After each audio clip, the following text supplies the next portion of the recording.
हमें धोने चाहिए?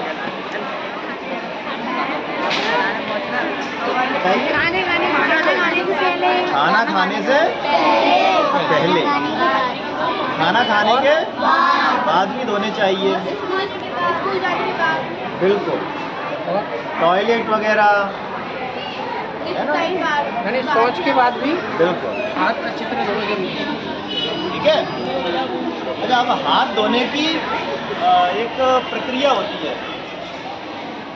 सामान्यतः हम हाथ घर पर मन के, तो ये हमें फॉलो करना है हाथ धोने के समय। सुमन में हाँ, एस का मतलब है सीधा। ठीक है, इस तरीके से। ठीक है।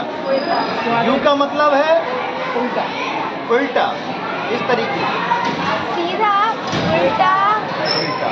मध्य। एम का मतलब है मुट्ठी मार के, ऐसे करके आप धो सकते हैं, ऐसे भी ऐसे मुट्ठी मार के धोते हैं। ए का मतलब है अंगूठा, अंगूठा उंगली, अंगूठा, पहले अंगूठा। अंगूठा रगड़ना है दोनों। और एन का मतलब है नाखून, इस तरीके से। नाखूनों में भी जर्म्स होते हैं ना, पहुँच गए तो पहुँच भर गई नाखूनों में, तो फिर हाँ, ये आप हंस रहे हो, ऐसा होता है। नाखून जिन बच्चों के बड़े होते हैं वो इस बात को समझते नहीं काटने हैं, के लिए इसीलिए बोला जाता है इसको। उनमें गंदगी भर जाती है। मतलब आप सोच भी नहीं सकते हो कैसी गंदगी भर जाती है, उससे हम खाते हैं खाना, इसीलिए नाखून काटने के लिए बोला जाता है।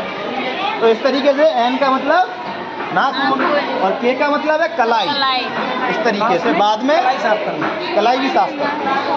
तो सुमन के का प्रोसीजर पूरा अपनाना है। ठीक है, अब सबको पता चल गया।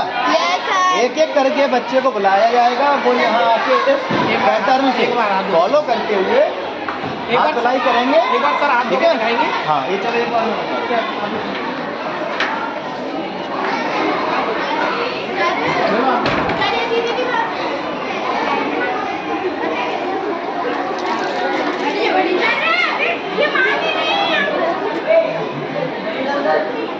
सबसे पहले साबुन अप्लाई करेंगे अपने हाथों पे। ठीक है, पर्याप्त मात्रा में, ऐसा नहीं है कि थोड़ा ले लिया जो पर्याप्त हो ही ना।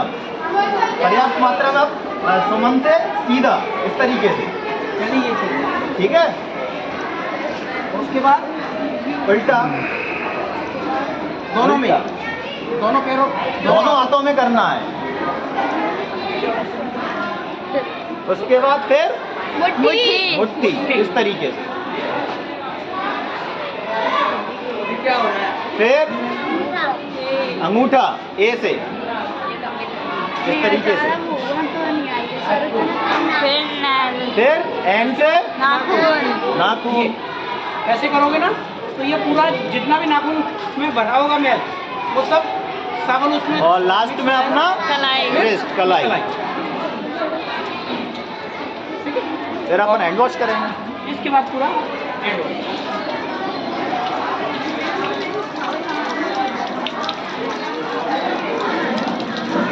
इसके बाद एक बात और, इसके बाद आप अपने हाथों को देखना, ध्यान रखना है ठीक है, आपको। कि साफ हुए कि नहीं। अगर आपके पास करने के बाद आपके हाथ बिल्कुल साफ हो जाए। हवा से ही सुखाना है, कोशिश करना है हवा से सुखाएं। जैसे टॉवेल अगर लगा टॉवेल यूज करते हैं तो इस बात को सुनिश्चित कर लें कि वो स्वच्छ है, धुली नहीं होनी चाहिए। ठीक है। नहीं तो टॉवेल वगैरह पे उस पर भी जर्म्स हो सकते हैं, है ना, अगर धुली नहीं है तो। धोने के बाद अपन उसको अगर टंगी रहती है ना तो गंदी हो जाती है। ठीक है। यानी अपन